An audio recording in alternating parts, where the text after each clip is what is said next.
Morning. Today is going to be a beautiful day. I just unloaded this poly feed bin. Got up around Odin.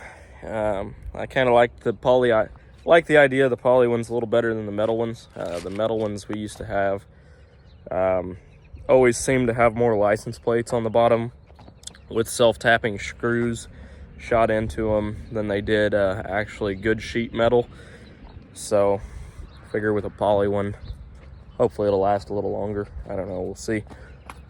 But today I am putting these clips on to attach the woven wire to the T-posts. Prior to that, I just took the Milwaukee staple gun and shot staples in all of them. So I'd say 2 out of 3 posts. So I did one wooden post, 2 T-posts, 1 wooden post, 2 T-posts. I don't know. We'll see how long this fence lasts. You can ask 10 different people how to put up fencing and you're going to get 10 different answers. So I kind of just averaged it and did the in-between of what 10 people told me to do. So it's not underbuilt, but I don't think it's overbuilt either. But anyhow, we're gonna get this ready for some cows. It is February 9th today, so next week I'll be gone all week for the farm show. Yeah, I've got some feeder calves coming, and then I'm also buying some bred cows to put back here. I don't have the space or the funds to get as many as I would like. There's only about 15 acres here, so I'm just looking to get about maybe 20 head at the most between the two. Obviously the feeders, they're not going to need a whole lot of room. I'm just going to keep them in this front pen here to get them fattened out. But as far as the rest of it goes, I've got room for, I don't know, I'm going to say 10 or 15 bred cows back there. Anyhow, without further ado, let's get to work and quit rambling. Now, obviously, this thing was sitting in the dirt, so it's not the prettiest, but got your lid here. So that's nice and easy. And came with the gate, of course, to fill your feed buckets out of. Nothing fancy by any means, but it should do. I need to go get some lag bolts, and I was just going to throw this on a couple railroad ties, and that should keep it standing upright. Of course, right now I probably should have it on the ground because it's going to be one big gigantic kite right now if I don't get some feed in it. But probably just going to throw it on some railroad ties and call that good, and it'll be easier to move it then too. So not entirely sure where I want to put it. I've got some J-bunk, and I'm kind of thinking I'll put that J-bunk right along the fence. That way I can just dump the buckets right over the top of the fence and not have to actually get in and open gates to feed them every morning. So I don't know, since I'm feeding calves, I was gonna put the J-bunks like right along the fence and cut a section of the fence out and do the cables and everything, but I don't know. I need to do a little more research on that before I start doing that with the cables, because I could definitely see a calf going right up into those J-bunks and straight through it. So where there's a will, there's a way with cows. If they want to get out, they will. Main thing's keep them happy, and they won't want to get out. Junk. So this is kind of what I'm talking about for the time being, is just being able to walk up here with buckets and just dump them right over the top of the fence. But obviously this fence it's loose right here. It's sagging. But like I said, it's only stapled into the posts. It's not attached at all right here. So I think once we do that today, that's gonna definitely strengthen it up. I'd like to build a couple more huts like that. That's an old one we used to have from when we had cows that I was able to kind of salvage. It's still gonna need some work. It's got some rotten boards and whatnot, but nothing that can't be fixed. So this is fenced from here over to there, all the way back to that corner. And then I've got my gates to separate it, and then it's fenced all the way to about where that tree is at there, down to those trees way down there. So kind of got a front pasture, a back pasture, and then a feed lot, and then an actual lot up front to where I'm gonna have a head chute and all that to actually work the cows. I'm sure I'll change it as I go, but for the time being, that's how I've got it built. This goes fairly quickly. It's not too bad. I've already worn a hole in these gloves, but basically get that side on, and then I'll take my thumb, which is why this has got a hole in it, push on the clip, and then grab my pliers, grab the fence, pull it, pop it on there, let go of it, and you're done. I think it's a little quicker than what the T-posts come with. I don't know. I don't know that they're quite as substantial as actually wrapping them, but it works.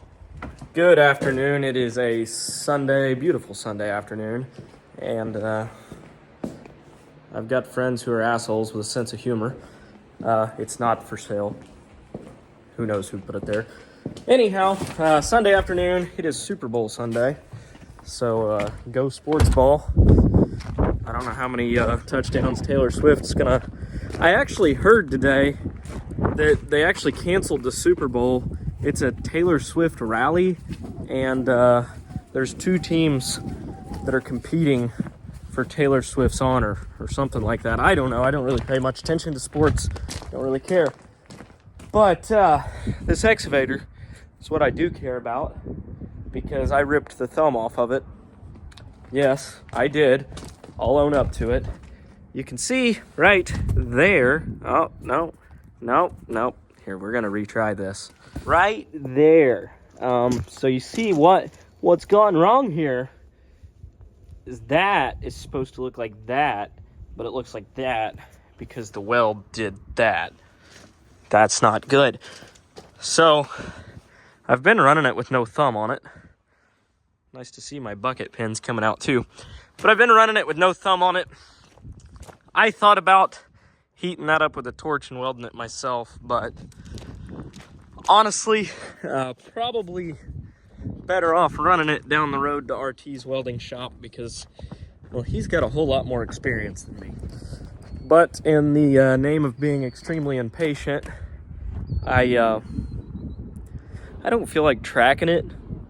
I don't know, it's about a mile maybe, and that would take a long time. So it does have rubber tracks, so I could do that, but we're gonna hook one of the semis up to a trailer and load it that way.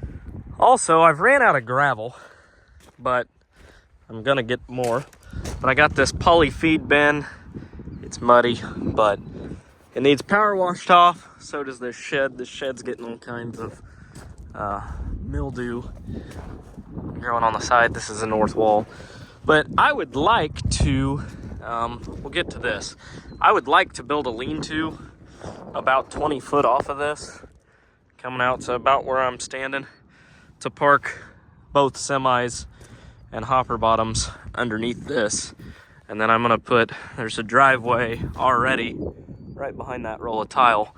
So it would just loop around. I don't really care about having walls on it. I just want a roof and a couple outlets so I can have a battery charger plugged in, or a block heater or something like that in the wintertime. Basically just keep the weather, keep the water off the tarps and the tires, and keep them inside. I do Actually, I also need a door handle, apparently. It's not locked. There's no point in locking that because it's an open-sided shed. Anyhow, I would like to build a lean-to. That's long story short before I ramble about it. The other thing is this corral here. So I thought this was I genuinely thought this was a 90-degree tub sweep. It's not, it's a 180-degree tub sweep. So essentially, I'm gonna get some bull gates and put right here because I can already see how this is gonna work. I'm gonna get cattle in this pen. I've already decided that I'm gonna put more posts in between these posts because I do not trust this woven wire while you're working cows to keep them in. If they really wanna go through that, they will, especially when you're putting pressure on them, working them. I'd like to put a post in between each one of these posts. And if I could find it, I'd get a hold of some guardrail or something like that and put in here. But anyhow, gonna have a gate because I can totally see them getting bunched up in this corner instead of actually going in the tub sweep. I need a 90-degree tub sweep. That's what I thought this was, but I got a hell of a deal on it. It's brand new, but I bought it for like a fourth of what they go for. So I'm gonna make it work.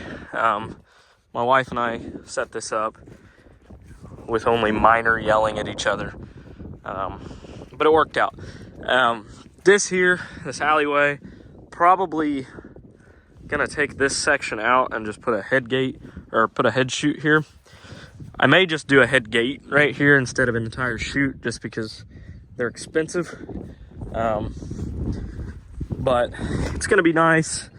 You could probably get 6 or 8 calves in here and just work them one by one down through here, which is gonna be nice. I'm gonna put another post right here. So I'll back my trailer, back livestock trailer up right here and have a gate on this. This swings like so. So I can either back the livestock trailer right up and load them on the trailer if I wanna move them or sell them or whatever I'm doing. And then I'm gonna build, I don't know if I'm gonna take bull gates and do it or what I'm gonna do, but I'm also going to make kind of an alleyway. So I'll be able to get them in that section because that's where I'm gonna be feeding them hay, feeding them ground feed in those J bunks there. Got water down there. So they'll be in this rectangle right here. I gotta get the junk out of it. That's where I'm gonna feed calves out though. That'll be my little feed lot. But I'll easily be able to push them up in here through that gate, get them in here and work them to either take them and sell them or vaccinate them, whatever I need to do basically.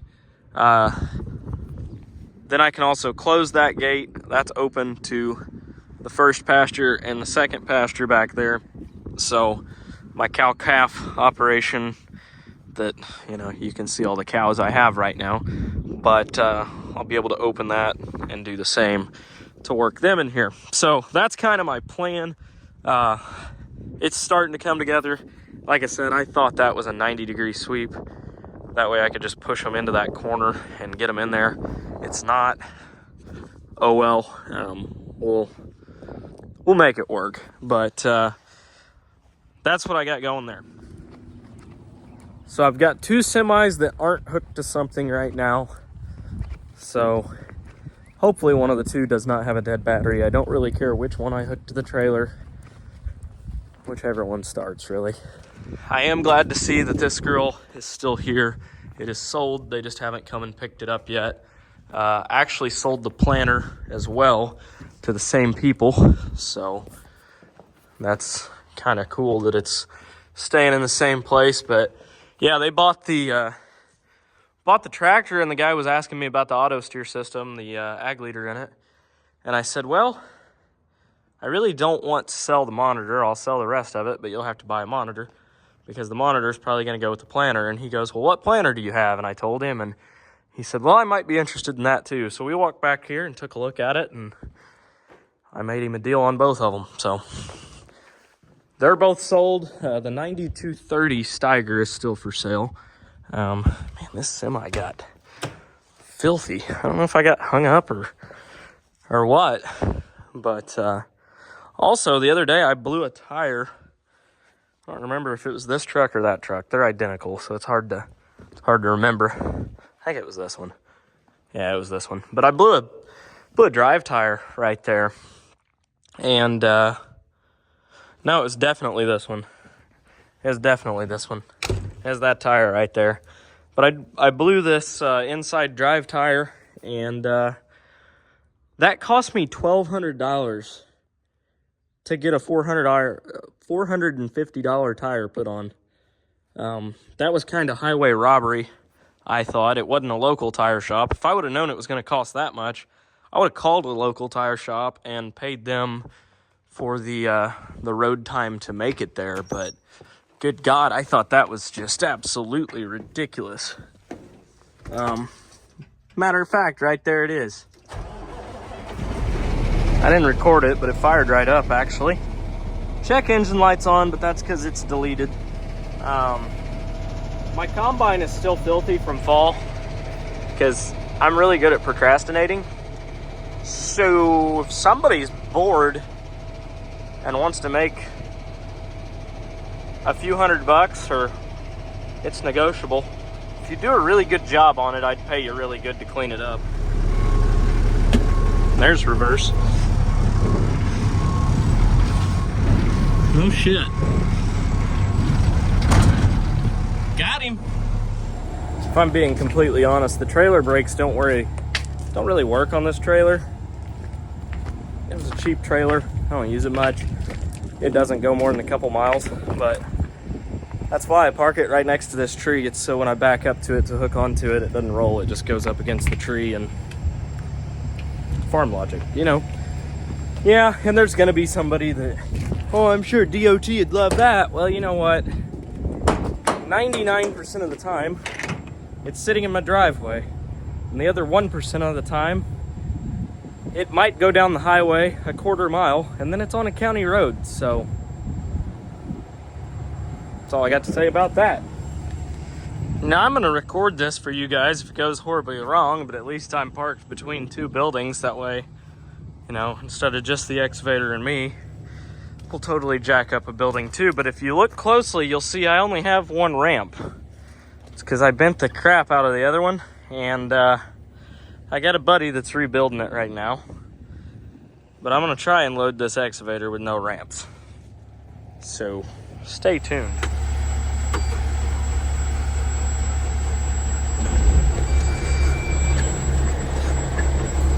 Oh yeah.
I should have had the camera on the other side because you guys didn't see it, but there's only about yay much room to spare on both sides to get this thing on here. Like, this trailer is barely wide enough, and I was clinched for a split second, but it's on there. This trailer is actually actually a pretty expensive trailer because, see, it's got a magnetic deck, and that's a metal machine, so it actually magnetizes itself down, so you don't need any binders or straps. At least it's only magnetic for about a mile or two, and then you got to start thinking about using straps or something. But for no further than what we're going, we're just going to activate the trailer magnet, and it's going to hold it down.